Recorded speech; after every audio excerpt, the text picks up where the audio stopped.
The following episode may contain inappropriate material. Listener discretion is advised.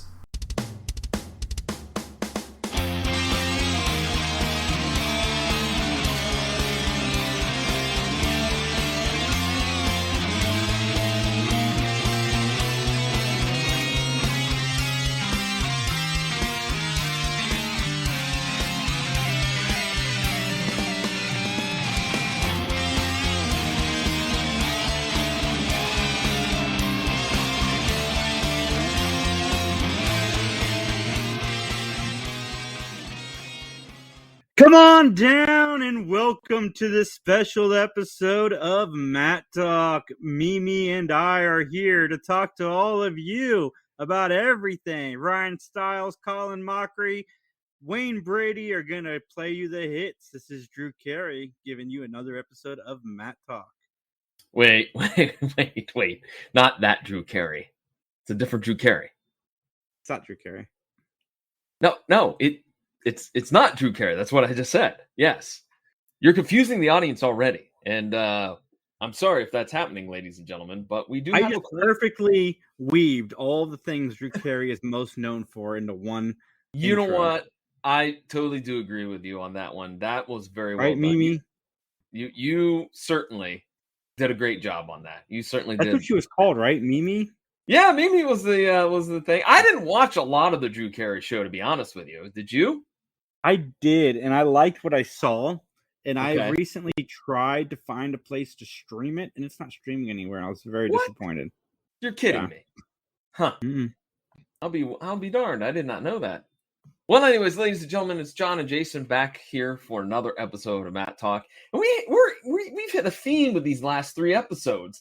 You know, they all have something to do with like people that are under arrest, because we had The Prisoner, which was 2 episodes, and we packed it into one. And now we have The Fugitive. So we're just missing the warden, the policeman, and we'd have it all. And maybe the G-Man. That's an FBI agent, by the way. How was the move? Is everything organized to the way that you want it, or are you still working on it?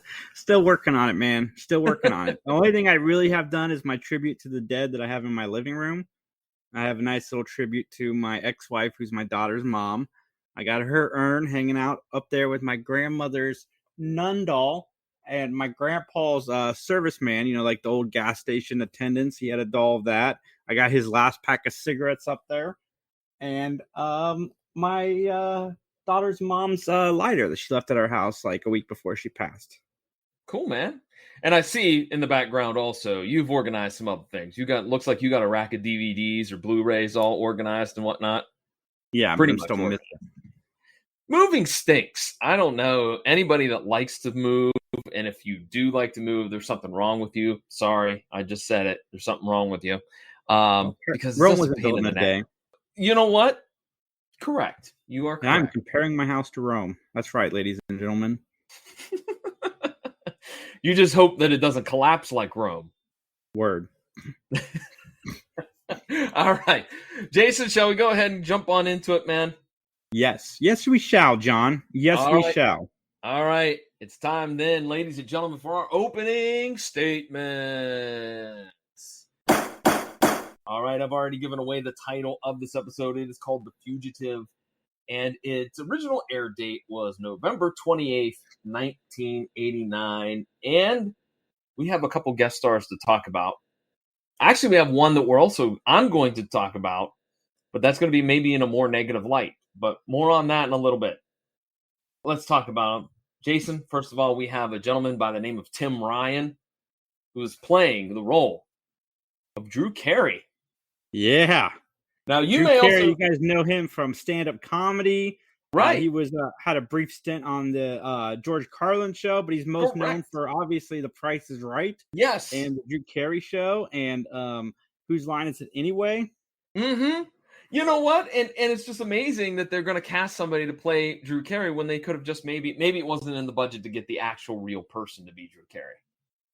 Was Drew Carey even a thing at that time? No. 89 would be a little early for his stardom. We're joking, obviously, ladies and gentlemen, because it's just a coincidence that Drew Carey is the character, and Drew Carey, of course, the beloved actor.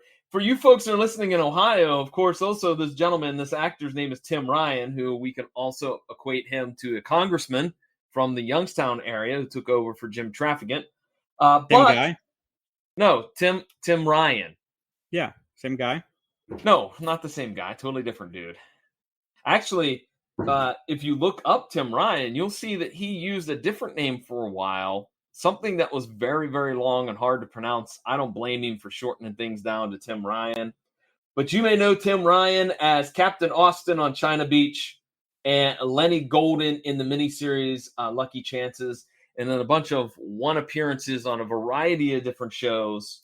And he is not, I repeat, he is not affiliated with the Drew Carey Show. All right, moving on to our next individual, our next guest star is a gentleman by the name of Brett Porter. He plays the role of Mark Tannen. Now, you may know him from his role as General Stex in Star Trek VI, The Undiscovered Country, Jack Abbott on The Young and the Restless, Brett Hamilton III on Search for Tomorrow. Jason, let's talk for a minute real quickly about Star Trek. Have you seen all of the Star Trek films? I have seen them all. I'm recently doing a rewatch. I just rewatched the motion picture, which for the first 39 years of my life, I thought was one of the most boring movies ever put to film. But something in me this last time I watched it, like, just clicked on, and I thought it was absolutely brilliant and really, really good sci-fi. Which one is 6? Because, look, I've seen certain ones. Obviously, I've seen 6 Wrath is of considered to Khan. be the second best one next to Wrath of Khan. Some people prefer it over Wrath of Khan, but it's Okay. 2 and 6 are the Is ones this that are up there. Is this the one with the whales? No, whales are 4.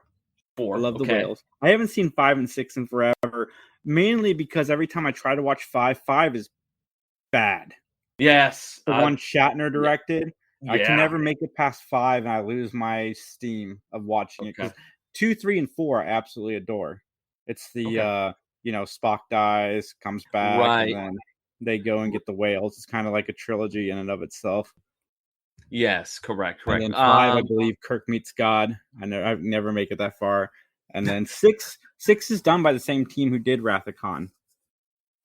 Yes, as I'm looking it up right now, as we're talking here, directed by Nicholas Meyer, screenplay by Denny Flynn and Nicholas Meyer. It is the plot is basically the loss of a particular ship and the destruction of the Klingons' homeworld throws the Klingon Empire into turmoil. And so they kind of join forces with the USS Enterprise and whatnot. So I've never seen that one. None of that sounds familiar to me. I remember the whales. I remember 3 and 2. And then we're getting into Next Generation is the next ones that I've seen, like Nemesis. What were the other couple? Nemesis, called? Insurrection, Contact, and Generations. And Generations. Okay, I never saw First Contact, but First Contact also is another one that's considered to be the best. Like 2, 6, and First Contact are like the 3 that people really lean towards. But yes, that motion picture was so good. Okay. One other thing I had to look up. I had no idea what Search for Tomorrow was. And Brett was on like 200 some odd episodes. And I was like, this warrants looking up. It was a soap opera, I believe on NBC, that ran through the 50s and 60s into the early 70s. Yeah, I'm seeing that. I had no idea that was a thing. So I learned something while doing the research here on Mr. Porter. Nice. I should phone a friend, see if my mom had seen it. I'm not going to, but my mom used to love those soap operas, man. I can't lie. Like, when I would stay home from school sick, I would occasionally get wrapped up, and I can't remember which one she watched, whether it was, I think it was Days of Our Lives. My dad enjoyed Dallas, and that was the soap opera that I was most familiar with.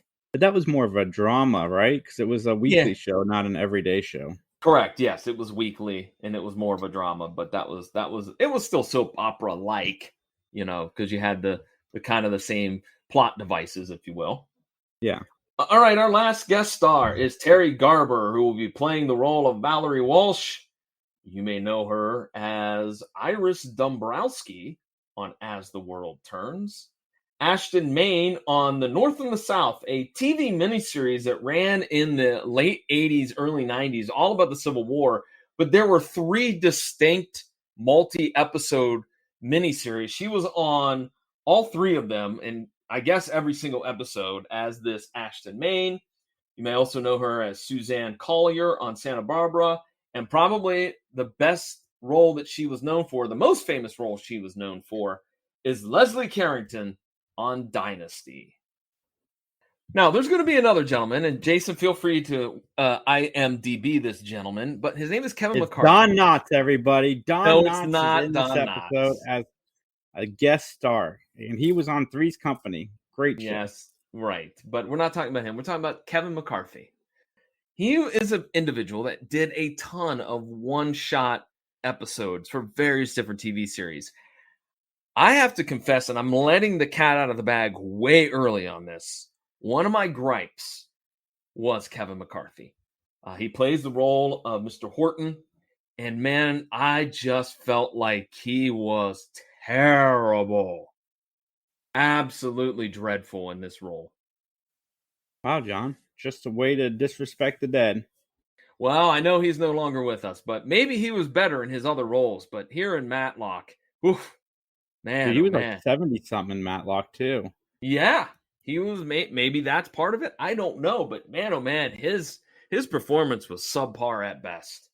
Well, he was in the Addams Family 3, Addams Family Reunion, where Tim Curry played Gomez. He was also in The Distinguished Gentleman. Have you seen that movie? No, I have not. Where Eddie Murphy runs for Congress because he has the same name of a congressman that died. No. So he gets elected because nobody pays attention. They just vote. And then he was also in Matinee with John Goodman, but that was an uncredited role, so couldn't have been super big. But yeah, Dan, he's in a lot of stuff. Oh, well, okay. Again, I'm just pointing out my dislikes, my negativity of the episode, I guess. Negative. Twilight Zone, the movie he was in. He was in Hawaii what? 5-0. He did a few. The Survivors. He did quite a few episodes. I'm trying to see if he did any soap operas, but it's not looking like he did. I'm looking for that magical number of like 3,000 episodes, something ridiculous like that. But he was in Invasion of the Body Snatchers from 1956. Good movie. Classic movie. Very, very, very well done. Anyways, Jason, with that being said, we have our guest stars taken care of. I have a question for you, and it's a very important question. Are you ready to give me your opinion, solely your opinion, and only your opinion, so help you? No, not today. What? Why not today? I don't know. I just wanted to see what your reaction would be if I said no. I've Well, never good. said no. We've done 4 seasons of the show, and I've never said no. Well, I don't know. Anyways, talk about the show Wings. Let's talk about the show Wings instead this time around. I don't think, unless Andy Griffith's on it, I don't see how we can tie that together. But nonetheless, started Wings. Testify! It's time to testify, ladies and gentlemen. All right, the plot. Ben must represent a young man accused of murder, but this young man becomes a fugitive and causes a lot more headaches for Ben than maybe any other character or client ever in this episode. This dude is more annoying than the idiots that grab the weapon. Thank you. I'm glad that you're coming out of the gates guns blazing on this one. So the opening scene, we see a cop car searching for some crooks, and then a guy speeds off after doing something. I said robbery ? But the cops find him. The chase ensues. Then somebody ends up in a swimming pool. All of this, by the way, happens later in the episode. So this was kind of a little bit of foreshadowing. We go to the courtroom, and Julia is cross-examining a witness. And this witness says that he saw that Mr. Welsh was dead on the floor. And he also witnessed Drew Carey hanging about the scene of the crime. This leads Drew to have a huge outburst in the court, which Ben manages to quell and then says, if you don't stop it, I'm going to tape your mouth shut. Yeah, so much good that did. He never did tape his mouth shut, did he? No, you're being too kind, Ben. You need to gag, Drew. So we go back in time, which I kind of like this. So we're getting like a Christopher Nolan spin here, We're being like the movie Memento. We're going to go back and forth, and I like that for a while. More on that in a little bit. So we go back in time, and we see that Mr. Walsh is talking to a Mr. Horton at his club, and there seems to be a little bit of strife in their relationship. What do you know? Drew shows up, and he runs into Val. Val Walsh, obviously the wife of Mr. Walsh. She's leaving. And Drew reveals a little bit of bad news. His fiance left him. All right, let's do this, Jason. I'm going to spring this on you. Why do you think the fiance left Drew? Because he's annoying. How annoying do you think he is? Do you think he was one of those type of dudes that left the cap off the toothpaste? Maybe left the toilet seat up all the time? Dudes who talk too much, or he gets all whiny. That he does. So clearly, you and I can agree that it is clearly... There's nothing wrong with dudes being whiny. I can get whiny too. It's just this dude is on another level. So we are both in conjunction by saying we agree Drew's the reason why she left him. Yeah. Okay. All right. We're both in agreement on that. All right. So Drew wants to talk to Mr. Walsh, who's his uncle. And Mr. Walsh, who I believe Edwin is his actual name, Edwin is talking to Drew, and Drew says that he lost his $2 million that he had that was left to him from his parents on a business venture. But here's the thing. He needs money, but Drew is unwilling to actually go out and get a job. And that aggravates Edwin a lot because, man, he's the type of guy that he put on his boots every morning, went out there, worked hard, and moved up the ladder and ended up tops of this company. But yet, his nephew refuses to do the same thing. Lazy nephew, nepotism.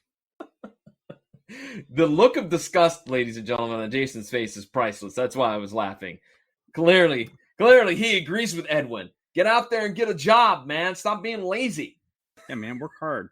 It's good enough for Edwin, and Edwin, I believe, even quips that his father was the same way. So, well, Drew storms out after grabbing a bottle of liquor from the bartender. So then we go back to the courtroom. I'll show all of you. I'm gonna get so drunk you'll be feeling sorry for me in the morning. Anywho, we go back to the courtroom. And again, there's a second outburst from Drew, just, yelling and screaming.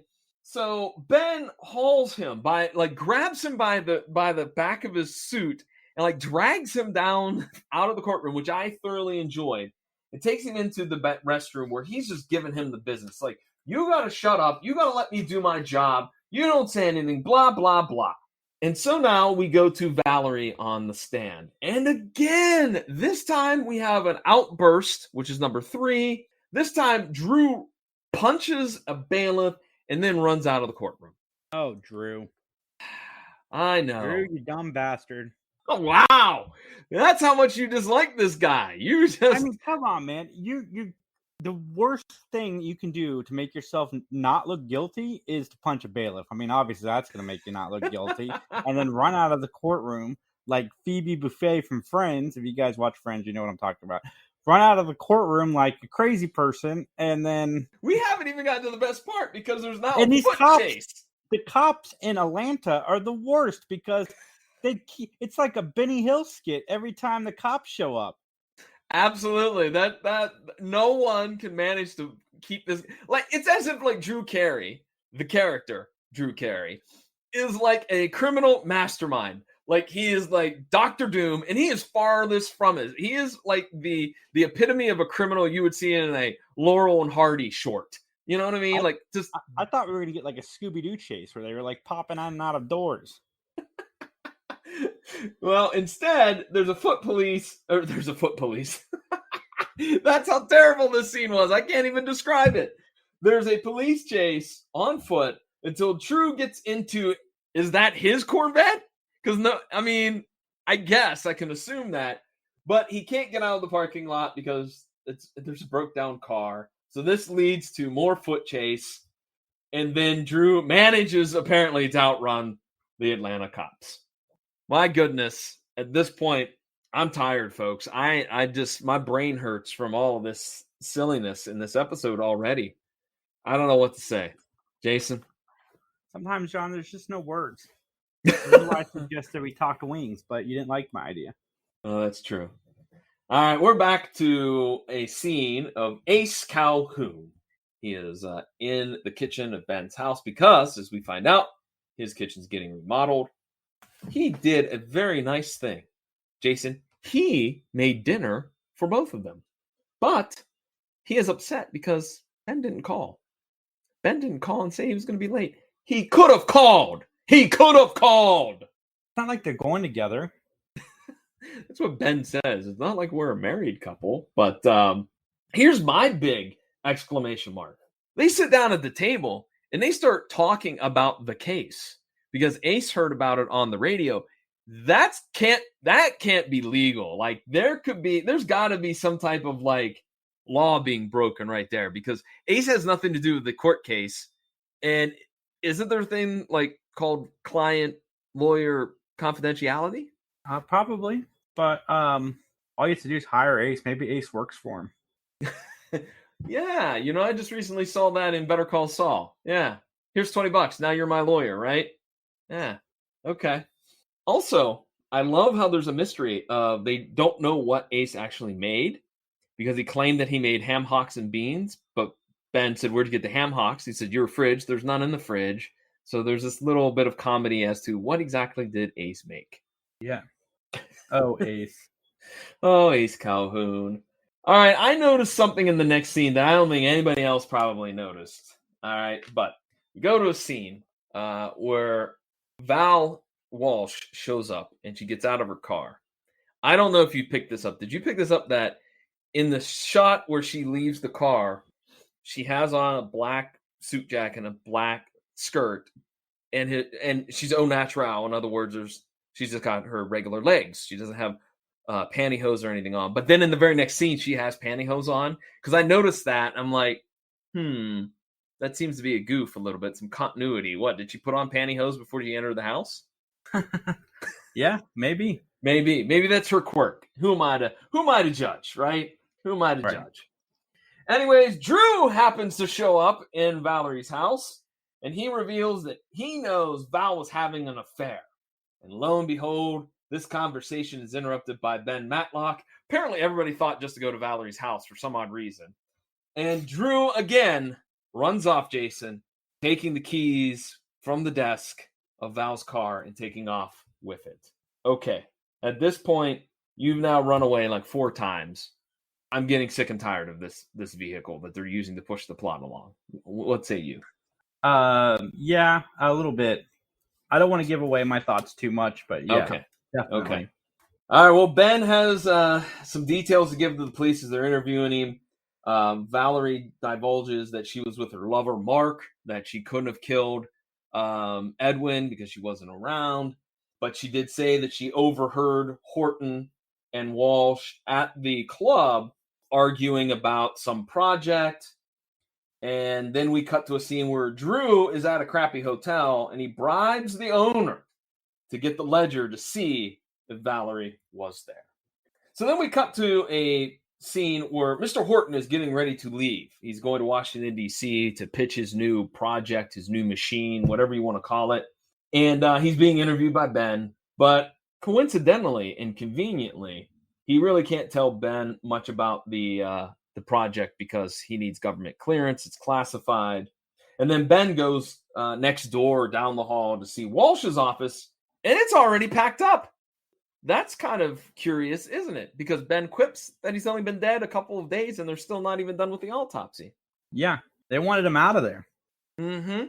At any point, have you created a theory as to who the killer is at this junction in time when we get to the empty office of Edwin Walsh? What did you have any thoughts or no? No, I have not. I did not either. To the end. Okay, I'll say this too. I didn't have any thoughts either yet. So Drew confronts Mark about the affair, and that really makes Mark very angry. And of course, as he's known to do, Drew runs away. At this point, I think maybe Drew is practicing and getting in shape for the Olympics. What do you think? I mean, clearly he can do he could do a 400 and 800 meter and probably place 1, 2, or 3 at this point, don't you think? Yeah, Drew's definitely doing something. Again, the look on your face. I cannot wait till we get to the wrap up of this episode. But anyways, so Drew arrives once again at Ben's, and Ben is not there. Ace is very much frightened by the fact that the killer was there. Ben arrives, and Ace hits Drew in the back of the head with some flour as Ben and Drew argue about the case, and Ben chews out Drew. At this point, Jason, we have gone almost halfway through the episode, and we have not told our listeners one bit of key information, and that is where they can get in hold of us if they have comments about Drew Carey, either the actor or the character in this episode. So, Jason, let them know where they can find us. MATTALK@gmail.com. Just shoot me an email and say hello. There you go. Or you can find us on Facebook, which of course is at Matt Talk Podcast, or X, Twitter, Elon Musk's thing, whatever they're calling it nowadays. Anyways, we're also over there. Just look for at Matt Talk _podcast. We appreciate it. In fact, I got to be honest with you. I mentioned it the other day, but we've gotten quite a few new listeners. We really do appreciate you folks checking out the show. And actually, something we'll talk about at the end of our show here. Maybe we're keeping it a little bit close to the vest.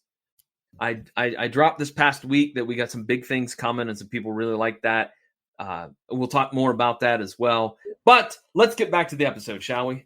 I wrote this down, but you've already covered it. Can the cops not find Drew? Like, are they even caring? Because there's going to be an episode. There's going to be something, and I'm going to fast forward a little bit with Detective Bob Brooks that makes it seem like, there's a killer on the streets, but whatever. It's Drew Carey. Drew is now wearing one of Ben's suits, which made me laugh hysterically because he's got flour all over his. But Drew did something nice. He made breakfast for Ben and himself. So my question was, did Drew spend the night at Ben's house? Because, I'm confused where this timeline is. And by the way, if you haven't noticed, ladies and gentlemen, we haven't talked about any more of the time shift that they started at the beginning of this episode. And now they've just totally forgotten about it, as if it's not important at all. Well, Ben and Drew, they have a very touching moment. I bet, Jason, this made you cry when they sat and they talked about the daddy issues of Drew Carey. Yeah, it really touched my soul. Wait, just to pull back the curtain a little bit, because it's going to be really hard for me to talk about this show, because I was pretty much checked out of this episode by this point. Okay. All right. Well, you know what? Thanks for being honest. I was, man. I just was like, I am just not feeling. You guys know I've been praising season 4, and they tried something new with this episode. It's just, I lost interest. I didn't care if Drew went to jail or he was safe. He just drove me crazy. All right. Well, we'll get to that in a few minutes here. We got a few more notes to get through. So Horton, he shows up. He heard a who too. Thank you. I was waiting for you to drop that one. Anyways, he chats with Ben a little bit on the front porch, and Drew is peeking through the window. And we find out that all of Horton's employees drive the same car. They just get a fleet of them. And the car is a Mercedes-Benz. Holy Toledo, Batman. You have, I would expect, you know what? We all have Chevy Impalas. That's our fleet of cars that you can get. Or a Mazda 4, or whatever. I don't even think there's a Mazda 4. I think it's a Mazda 5. But you get my point. A nice, classy sedan. I'm telling you right now, that Mercedes-Benz, that's a whole other level of luxury and class that I don't know if I would feel comfortable having that as my company car. What say you? No, I would not want that as my company car. I mean, am I responsible for it if it gets damaged? That's a very good question. Very good question. Well, Drew wants to interview Mark, but Ben says he will. And Ace shows up, and so Drew, air quotes, borrows Ace's car. And then we get to the scene where Bob Brooks is poking fun at Ben. I'm like, you're busting his chops, but you should be out on the street looking for Drew. I digress. They don't care. Drew is just He's like their Bugs Bunny. They don't really plan on catching him. You know what? If I was the real Drew Carey, I would sue and say that this episode made my name look bad. I would sue for defamation. So Mark is interviewed by Ben. Mark was not at the hotel with Valerie. It's revealed by Mark that he is an ex-con, and Ben knows that. And he was off gambling in Atlanta, and Valerie told him to lie for her. Now, I mean, I guess gambling is a vice, but I'm kind of shocked like that's a parole violation. I guess it is because, you know, the stereotype that if you're gambling, you're around questionable fellows or questionable ladies or whatnot. But I was like, that would kind of, to me, I think that would be a lame thing to get pinched for. You know what I mean? Yeah, word. So Drew is at the site, and he must have overheard everything because he runs past Ben, jumps off the loading dock, goes into his car, and takes off. I so hope that somebody was going to trip him as he was running on the dock. But so Ben calls Val to tip her off about Drew and that she should call the police. And Drew gets to Val's. He tells her what Mark told Ben. My question is, why weren't the cops already there? Like, it didn't seem like, you know what I mean? Like, Val, did you wait? How long did you wait before you dialed the cops, man? Because it seemed like they took like a good 3, 4, 5 minutes to get there. It's a good thing that Drew Carey, not the actor, but this character, has never been in like Friday the 13th or Halloween or anything, right? He would have died a gruesome death. The cops didn't care. They're like, oh, murderer's loose. It's all right. We don't need to turn on their sirens. And Atlanta traffic is awful. Right!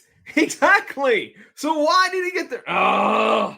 Anyways, so Drew runs again. Only this time the cops catch him. And it's actually kind of as I mentioned, it's kind of the opening scene that we saw. They just kind of use the same footage. So Ben is at home. Ace is upset that Ben is working at the kitchen table. Once again, they talk about the case. And Ben thinks for certain that the killer is Mr. Horton, but he has no proof. And Ace, in his clumsy fashion, knocks a bunch of pictures off of the table. And Ben realizes that Horton's car is unlike the rest. So Drew is in court this time as we've gone to the courtroom for this scene. And there's lots of security around him. And Ben cross-examines Horton. Ben accuses Horton of jacking up the prices for the new machine and kind of defrauding the government. Mr. Walsh found out about it, and that's why Horton killed him. Ben wants to borrow his car keys, and then all of a sudden, our next moment, we are out in the freaking parking lot of the courthouse. Really? We're going to do this again? Because I remember the Lemon, in which we were outside at a used car dealership, and we did the shenanigans with the car keys, but we're going to do it again. Because I guess if it ain't broke, don't fix it. Walsh was the only one at his club the night of the murder, and Drew was drunk and passed out in his car, which, by the way, is a DUI if the cops had showed up. I remember always wondering about that when I was in college, but it's true. If you are behind the wheel and you are passed out, you can be charged with DUI. As a matter of fact, Jason, at a comic book convention a few years ago, a gentleman who was there, who was a vendor and an independent comic book creator, he had that happen to him here in town. He was from Michigan, and he did not have very nice things to say about the Columbus police because the same thing happened. He actually had a hotel room, and everybody was partying and being really loud, and he wanted to go to bed, but nobody would leave the room, so he just went into the parking garage and slept in the back seat of his car. And the cops came around and were like, they charged him with DUI, but he's like, I'm not even drunk. I've had a couple drinks, but I'm not drunk. And there's a giant party going on in my room. Had to come back to Columbus several times to clean all of that legal matter up. He was not happy with the Columbus PD. Wow. Yeah. So there you go. But anywho, let's get back to Drew. That was the most interesting thing of this episode, wasn't it? My story about a mere acquaintance that got busted for DUI. Anyways, so Horton gives a flat tire to Mr. Welsh's car because he knows he'll fix it. So Horton takes off. He parks his car a few blocks away. Walsh comes out, sees the tires flat. apparently just was like, my nephew's drunk in the car. I'll just never mind him because he doesn't matter, as we've learned. He's a ghost, as you might as well say. So he changes the tire. Horton comes from behind and kills him by beating him in the head with the lug wrench. And then he switches out the lug wrench, places the bloody one in Drew's car, takes the other one with him to his car. And so basically what seals Horton's fate is this. The two different lug wrenches don't match the cars that they are in, meaning that because Horton has fancy wheels, he needs a different size lug wrench than what Mr. Walsh wanted because he had the standard wheels.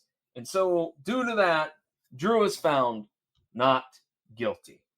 And Jason, I know you're going to love this. Drew isn't getting any sort of punishment for his behavior. He's just getting community service. Your thoughts on that? I mean, it is what it is. I mean, he was already. It is what it is. I feel like he should have gotten something because it's not like they had him in jail while he was awaiting trial. He punched a bailiff. That has to be a felony. That's what I'm saying. That has to be. He has to do 30 days in county or something. I mean, you got customer service. He got community service. Maybe he should have gotten customer service. He had to work at a phone bank and answer phones and with a company that does shoddy work, and he's just getting customers yelling at him left and right. Maybe that should have been his punishment, huh? Yeah, I agree. Let's go. Okay.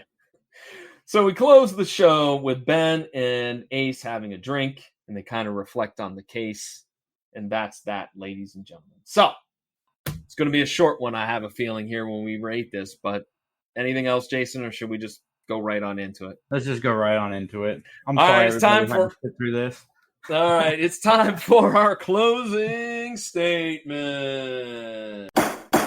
This is the part of the podcast where, unfortunately, John and I will rate this show on a gavel system. 1 gavel meaning that we disliked it. 5 gavels means it was absolutely amazing. This episode is not getting 5 gavels from me. This episode is getting 2. It's getting a 2 because the stuff with Ace and Ben was funny. I legitimately liked it. I like that they've really, gotten that character to the point where they know how to use him.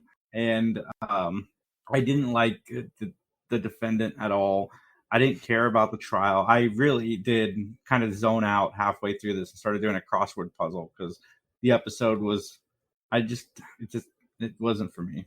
Wow, I did watch it on Amazon Prime though. So remember, we can do that now, guys. Okay.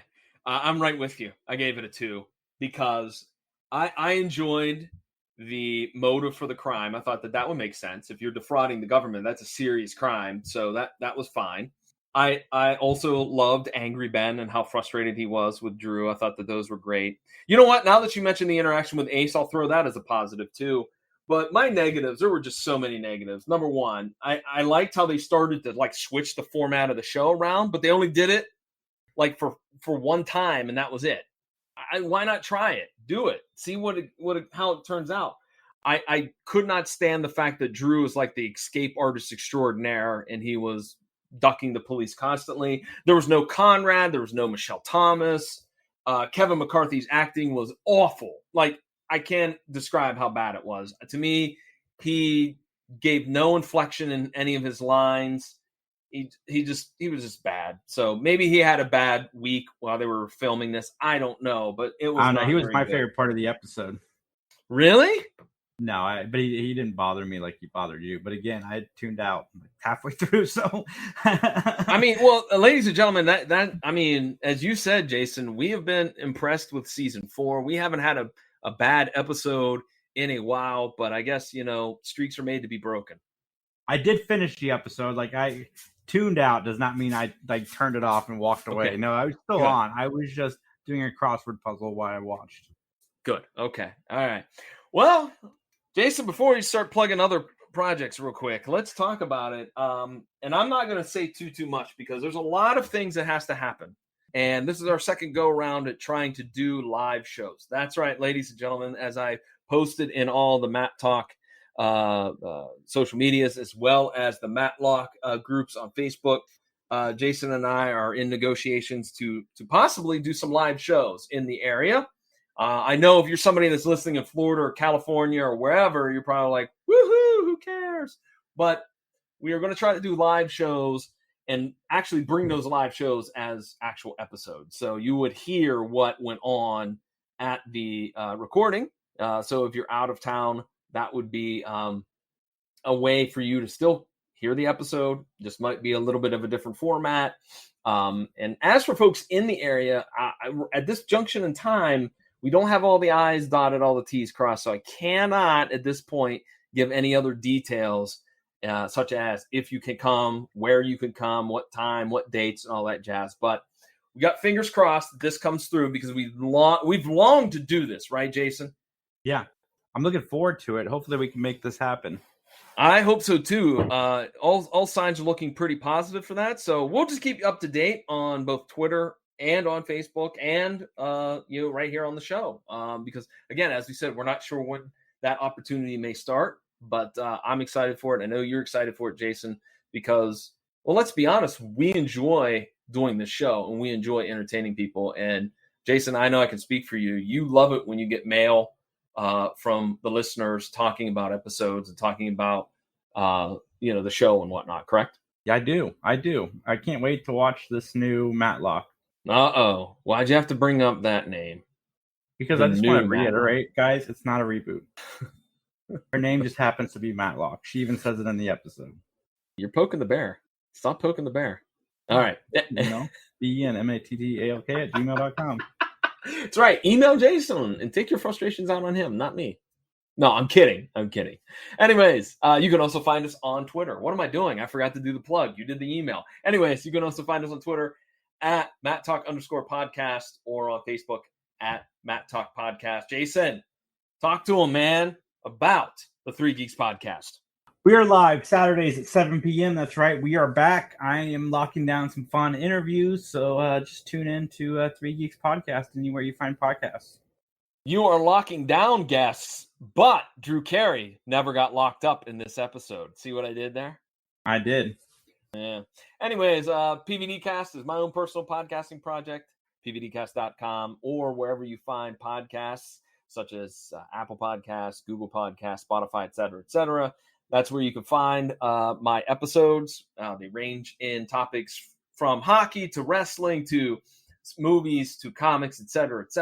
So check it out again, pvdcast.com, or wherever you find great quality podcasts. And don't forget, we also have a great, absolutely awesome project that needs your help, ladies and gentlemen. That's right. Patreon.com/Larry Hankin, the Larry Hankin Stories. It's a fantastic Patreon with lots of cool content. You need to check it out. We got a lot of cool freebies up there. And I'm going to be honest, we need some more people to start checking out the site so we can kind of rotate some of those freebies. So if you're interested, check it out, please. Tell folks about it. Once again, that's patreon.com/Larry Hankin. All right, Jason, with that, are we ready to get on out of here? Yeah, we've said it all, John. We have said it all. All right, with that then, as they say in court, nothing further.